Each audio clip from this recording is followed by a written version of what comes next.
Hi everyone, welcome back to the channel, and hi if you're new here, I'm Jade, and it is time for the mid-year Freakout book tag. I really enjoyed filming this last year, and I think it might have actually been like my least viewed video, so I'm not expecting this to be a super popular one, but I actually really enjoy reflecting on my reading year so far, especially like halfway through the year, just sort of a collective of where I'm at. I can't remember exactly where I got the list of questions from last time, but I found another one this year. I don't know if it's exactly the same or not, so I haven't really looked at the questions or anything yet, and I haven't prepared anything, so you're gonna get my like genuine response as I just read the question. Nothing planned here, very honest. So actually at the time of recording this, I have read 50 books so far this year, so we've definitely got some choices here for these questions. So let me get the questions and see what I come up with. I may have to scroll back through my Goodreads and just check on things as we go through this, I'm not gonna lie. So the first question is the best book you've read so far this year. There has been a lot of good ones. You know, I finished the Throne of Glass series, I've just started Crescent City, so obviously they are great, they are up there, but I've equally read just as many like other more like standalones and things that have been really good too, and I don't necessarily want to just go with the obvious choice of like, yeah, I love Sarah J. Maas, so yeah, let's choose Kingdom of Ash as my best one, because I kind of just expected to love it. So while it was great, I feel like there are some that maybe just felt that little bit more great because I wasn't expecting to maybe love them as much as I did. But you know what? I just walked over to my shelves and I picked this up. I am going to say The Poet Empress by Shen Tao is my best read of the year so far. There are a lot of other notable mentions, so if you've seen my wrap-ups, you're gonna know which ones I really love, especially if they're books that I name in my videos again and again. And this is one that I've definitely brought up more than once. But the reason I'm gonna pick this as my best read of the year is A, Shen Tao is a new author for me, so not one I've experienced before. So I didn't have any expectations on this, but also this book emotionally destroyed me. Like, compared to any other 5-star read I have for this year, I feel like this one affected me the most mentally. I couldn't stop thinking about it. But essentially, we follow a girl called Wei, and she is in a bit of a dire situation. Her family are in complete poverty. There's a famine, and she decides to offer herself up as a concubine to this very known to be kind of evil prince. And this is sort of about her navigating this new life in the palace and trying to gain the prince's trust so that she can eventually like sort of save everyone and stop the kingdoms from fighting. And yeah, there's a lot to it. There are a lot of triggers in this, I will say. There's things about, you know, child abuse and other things in the past. So it is a hard read, but like a great one, because like I said, it emotionally devastated me. I was thinking about it for a long time and I couldn't really decide if I liked the characters, hated the characters. Like I had all these feelings, like very confusing feelings, but confusing in the right way and a good way. And there is a little bit of a fantasy element in there because there is a little bit of magic through poetry. But if I'm honest, it kind of feels more like historical fiction with a fantasy element. So yeah, if I recommend any book to anyone this year, it's going to be this one. So therefore I'm going to choose it as my best read because I honestly feel like a lot of people are going to like this. Some people it might be a little bit dark for, but I feel like if you like feeling a lot of emotion when you read, this is a good one to pick up. Number 2, best sequel you've read so far this year. I'm trying to think what sequels I've read. I mean, there's got to be some. Obviously, I guess Kingdom of Ash counts, right? But no, I'm going to scroll through my Goodreads quickly and see what I have on there to choose from. Okay, I had a quick scroll and I was like, it's obviously this one. Right to the Starling, definitely the best sequel that I have read this year. I loved it. I still gave things like Kingdom of Ash and Ballad of Fallen Dragons. They're all 5 stars for me. I absolutely loved all of them. But if I really have to pick, this is my choice. For me, this is the best sequel because I absolutely adore Shield of Sparrows and I was so excited for this. And the fact that it like introduces new characters and kept me interested the whole way and had some twists, like, I loved it, okay? Obviously, I can't talk about the plot because it is a sequel, but if you have not picked up Shield of Sparrows and therefore Rights of the Starling, I really would recommend it.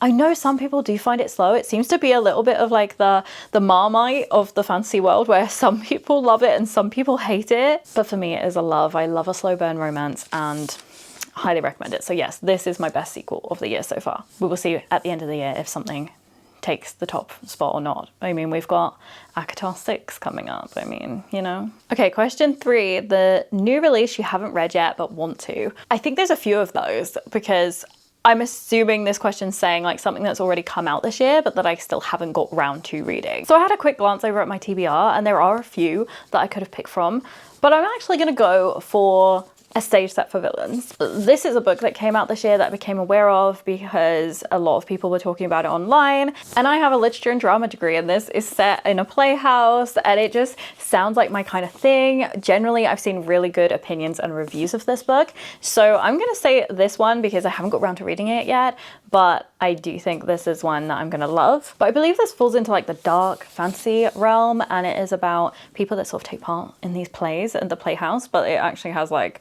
real magic and dangers, and our main character gets a curse. Honestly, don't fully know what it's about, but I just know that it's going to be a very me type of book. But yeah, there are a lot that have come out this year that I am still waiting and wanting to read, but I am just going to pick this one because it is one of many that just really appeals to me. Question 4, your most anticipated release for the second half of the year. Just go back and watch my last video.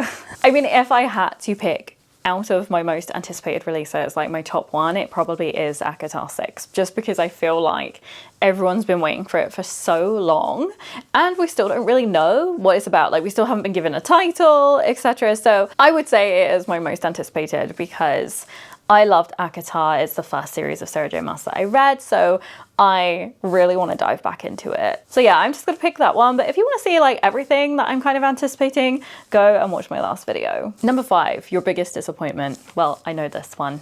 Hang on, I'm going to get it. My biggest disappointment was definitely this book, Until the World Falls Down by Jordan Lind. In case you didn't see, I did a vlog on like trying to find books that are like Labyrinth, and if you don't know Labyrinth, it's a movie with David Bowie, Jennifer Connelly, look it up. But I wanted to find a book that had Labyrinth vibes, and I'd seen this everywhere. It's literally advertised as a Labyrinth meets Beauty and the Beast retelling. You see it all over TikTok. It's like, oh, it's based on Labyrinth, it's the Labyrinth. Like, I was so excited for this, and because I'd been seeing it everywhere, I had really high hopes and I was so excited to get hold of it, and I was like, I'm gonna love this book, and I didn't.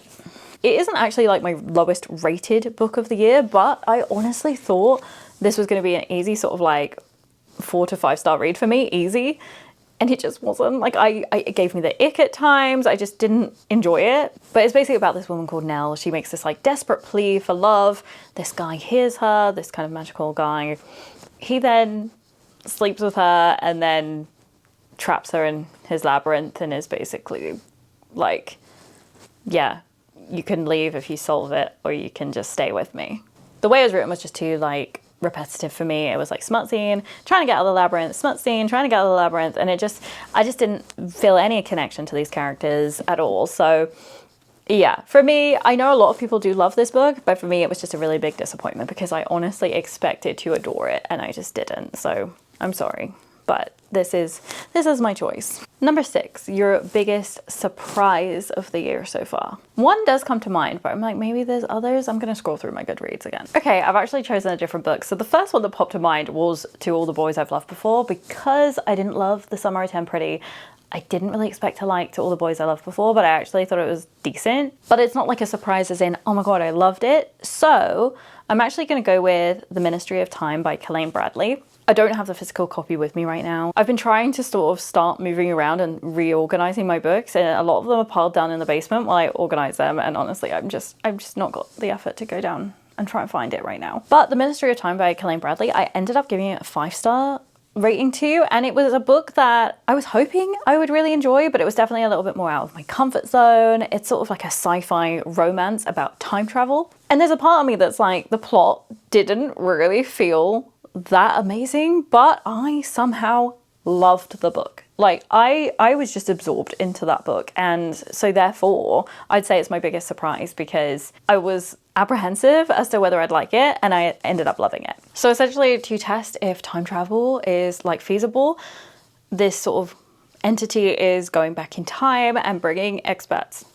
back from different time periods, and so all these people are suddenly getting brought and saved. They're like people that supposedly passed away in the past. They're getting rescued in their past life and brought to the future to sort of give it a bit of a test, I guess. And we follow a woman who's assigned to sort of looking after one of these people that are brought back. They're obviously sort of given someone who is going to help them adjust to the modern world. But obviously not all is as it seems. There are not always pure intentions, and there is a lot of twists. And honestly, it's sort of like a sci-fi with the time travel element, but then it's got this romance aspect. It's also, I'd say it's got like political intrigue in it. It's got a lot of sort of complex different things and layers, which is what I really enjoyed about it. So yeah, it's hard to say too much without giving too much of the story away, but I honestly think it's one of those books that people should just give a go, because it's got a bit of a mishmash of everything. I don't know if everyone's gonna love it as much as me, if I'm honest, but definitely the biggest surprise for me because I just wasn't sure and I loved it. Number 7 is a favorite new author. It can be someone who has a debut or they are new to you. Honestly, this is hard because there's quite a few that are new to me or that I've read their debuts, but I'm gonna go out on a bit of a limb here and choose someone who has had a debut, because I feel like it's nice to get their name out there versus someone who a lot of people would have heard that is just new to me. And I'm going to pick Samantha Nell. So Samantha Nell released her debut Soulfire this year, which I was an ARC reader for, and it is now officially out. And I did just get the physical copy, which there is a video on my shorts of like me unboxing it. But again, because I'm reorganizing and stuff, it is down in the basement right now, just while I choose where I'm placing everything, because I have a bookshelf down there, which I display things as well. And as a brand new debut goes, I thought it was really good. So I am definitely gonna keep up with this book series. I really am excited for book 2. It ends on a bit of a cliffhanger. And so yeah, there's not much more to say other than I'm gonna choose Samantha Nell as my favorite debut this year. And I did pick like an actual debut because I think it's nice to support new authors out there. But another couple of notable mentions, an author called Robin Jones. I am definitely excited to read her second part to her debut, and also a writer called Shelley M. Patel. She actually writes thrillers, so a little different. The other two are fantasy. But Shelley M. Patel writes thrillers. This isn't like her debut that I read, but she is new to me and she's still like a smaller and growing author. And I loved her book and I can't wait for the series to continue either. So yeah, they're just a couple of notable mentions, but I am going to go with Samantha Nell and Soulfire because I am literally desperate for book 2. Number 8, your newest fictional crush. Ooh, I don't know. I just read the first Crescent City, so I could say Hunt. But I feel like that's too predictable. And plus, he did annoy me a little bit in the first book, I gotta say. Like, I don't love him in the same way that I feel like I fell for other characters in the past. So let me check. I mean, he might be my best sort of choice for this year's set of reading, but let me check. Okay, I've actually decided I'm gonna go with Tristan Hayes from Beneath by Ariel Sullivan. He's not perfect, he's not my favorite book boyfriend so far, but I do feel like as the series continues, I feel like I'm gonna like him more and more. There is something about him, I love the way he's described, so yeah. Obviously, I don't wanna give a lot away about the plot by talking about him, but I do love Ariel Sullivan's writing and I love her first book Conform, but out of her guys, I would say that yes, Tristan from Beneath is, yeah, and I read that this year, so that's who I'm going with. Okay, number 9 is just newest favorite character, so like not someone I have to crush on, just someone who is a new favorite character. Okay, I'm gonna go a little off the wall with my choice here because I feel like, you know, I often like the protagonists of books, etc. because of course, like most of the time, I'm not gonna like the book if I don't like the protagonist. Obviously there are exceptions like the Poet Empress where you're definitely not supposed to like really like all the characters in the book. And maybe this is cheating because this book actually doesn't release until the 11th of August, but I read it months ago as an ARC reader and this character has stuck with me, so it would be wrong to choose anyone else in my opinion. But it is a character called Jason from a book called You'll Be the Death of Me by Holly Michelle. Basically a quick synopsis of the story is that there is a guy called Cole and he works in administration in the afterlife. He accidentally kills the wrong person, so like they kind of like, you know, your time's up, you're coming to the afterlife, that's like his job, but he gets the wrong person because there's someone with the same name and he's desperate to correct this, so he gets sent to Earth as a ghost with the ghost of the person he killed to try and rectify the situation. And while obviously there are main characters, our woman that got killed has a best friend called Jason. Now she manages to possess people and start communicating with Jason through another body, and Jason is just like the best friend. Like, he is the best friend of our dreams. Like, everyone needs a Jason in their life. Believes her wholeheartedly, wants to help her, like, you know, his friend's talking to him through a different body and he is just there for her, and he is just the best. He's such a funny character. He's great. Like, he is amazing. So yes, he's my newest favorite character because he's the character, you know, that isn't the main character that I still love and think about. But if you enjoy your kind of like rom-com vibe books, definitely check out You'll Be the Death of Me by Holly Michelle when it comes out in August, because I loved it. Number 10, a book that made you cry. Well, The Poet Empress definitely could be a pick. It definitely could, but I'm sure I've got other things as well, so I'm gonna try and pick something else. Honestly, I think it has to be my most recent read, which is The Women by Kristen Hanna. The emotional turmoil that our main character goes through in this book, and like all the things she sees. I mean, I am a very empathetic person, and I could really just imagine it, and I feel like I became her. I felt kind of depressed while reading this. Not in a bad way, but just like, I really felt for the characters, how they were treated, because I don't know a lot about the Vietnam War. It's quite new to me. Like, I read a lot of historical fiction, but I definitely mainly read the World War II genre. And picking this up and just learning so much, I just felt awful for her all the time, and I definitely shed a few tears over things that happened. So I'm going with The Women by Kristen Hanna. This made me cry. If you want to cry and read a historical fiction about the Vietnam War, definitely pick this up. I mean, yeah, it's emotional. Number 11, book that made you happy. Oh, I mean, most books usually have like a happy ending, so I can't think of anything that like stood out. I'm gonna go through my Goodreads again. Okay, I had a look through, and you know what? It's got to be Book Lovers by Emily Henry. I feel like I'm usually left the most sort of happy and you know, from a romance, a cute romance, cheesy romance. Yes, that's me. But because this one had books as a little bit of a theme in it, I just feel like it stands out a little bit above the rest that I've read, although there are a few good ones. I mean, even the one I mentioned by Holly Michelle would have been a great one, because that left me feeling happy too. But I do think just how this played out, I loved the whole setting, everything about this book. So for those that don't know, it's about a literary agent called Nora and this kind of rival that she has with this editor called Charlie. And then her sister wants to go to a place where one of Nora's clients base her books around, and they go there on vacation, and it actually happens to be where Charlie grew up. And then obviously the rom-com goes on from there. It to me, it's very, very cheesy, but I loved it, okay? As you can see, I'm smiling just thinking about it. So yes, that book made me happy. Number 12 is the most beautiful book you've bought so far this year. Okay, it's completely cliche because I try not to repeat myself too much, but it's The Poet Empress, easy. I have got quite a few very beautiful books, but for me, this one is just beautiful. Like, the artwork is so intricate on the front cover. There is so much to it. It also has this very slight shimmer, but I don't think that really comes across on camera. But it has the shimmer, it has these sort of gold sprayed edges. What I will say is these were like all stuck together when I first read them, so that was kind of annoying. But it also has this like beautiful artwork on the inside. So yeah, I'd be in denial if I don't pick this as the most beautiful, even though there are several other choices that were beautiful, but yeah. This is the most beautiful. I should also show you without the dust cover, because it actually has something on there, and it says a poem of love, a spell to kill, and it even has like a little design on the back. So yeah, to me, this is easily the most beautiful. Number 13, what books do you need to read by the end of the year?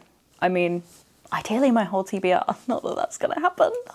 But what books do I actually need to read? Well, I definitely need to finish off Crescent City before ACOTAR releases, so that's definitely a high up priority. But realistically, when I'm like, do I need to read anything? Probably not, but my goal is just to reduce my TBR. So I just need to read as many books that I already have as possible. I definitely need to read some of the books that I've now acquired that are supposedly based on Labyrinth, so I can do a part 2 to that video. That's very important for me because I just need to find a good book to redeem everything I read last time. And I definitely need to read ACOTAR 6 because I'm so excited for that, and I definitely need to read whatever we're getting in the Empyrean series because, of course, I'm very much looking forward to that as well. But yeah, the main answer to this question is, what books do I need to read? I just need to read as many as I can possibly fit in. that's where I'm at. And then question 14 is your favorite book community member. I mean, I have so many because, like, you know, I have people over on Instagram, like I have people that I often watch on YouTube. So I don't know if I can like ultimately pick a favorite, but I am going to tag a few people in this video to see if they want to participate in the mid-year book tag. Yes, I don't get tagged in the mid-year book tag, so I just do it. Like, I know you're supposed to get tagged, but I need more friends. But yeah, I will tag a few people in this, so you can go check that out in the description if you'd like. But they are all the questions on the list, so I hope you've heard enjoying about my reading year so far. Maybe seen something that intrigues you that you want to read.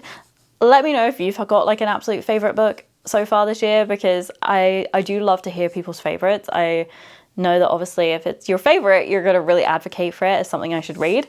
And even if it's something I've already read, you know, I like to know if we have similarities, etc. So please let me know the best book that you have read so far in 2026. And I will see you again real soon. Bye!